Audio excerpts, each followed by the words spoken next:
Почнаа контролите на СВР на најфреквентните улици во градот, каде имало и најчести реакции од граѓаните дека се узурпира јавната површина и се нарушува јавниот ред и мир.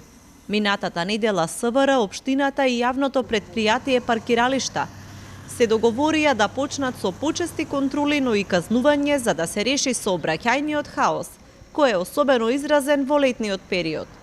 Улицата Моше Пијаде во централниот дел на Струмица е лоцирана како една од најкритичните не само поради големиот број на моторцикли кои што минуваат во ноќните часови со огромна брзина, туку и големиот број на возила кои што непрописно се паркираат и го блокираат нормалниот проток на сообраќајот.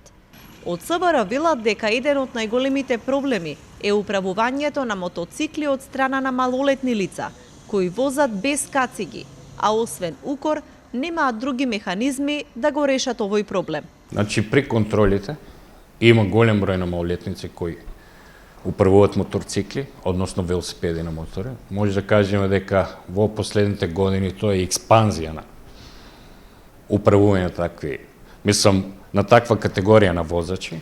Од наша страна во континуитет се презимат и ќе се презимат, значи и покрај организирани акцијски контроли и при редовно извршување на работните задачи, но сепак значи ефектот кој е од нашето санкционирање, значи полицијата не го кажува последниот збор, туку извршувањето на санкциите во рамки на другите институции. Последниве години се почести сообраќајните несреќи во кои страдаат малолетни возачи на мотоцикли, поради што полицијата апелира до родителите да ги контролираат своите деца и да не дозволуваат да возат незаштитени.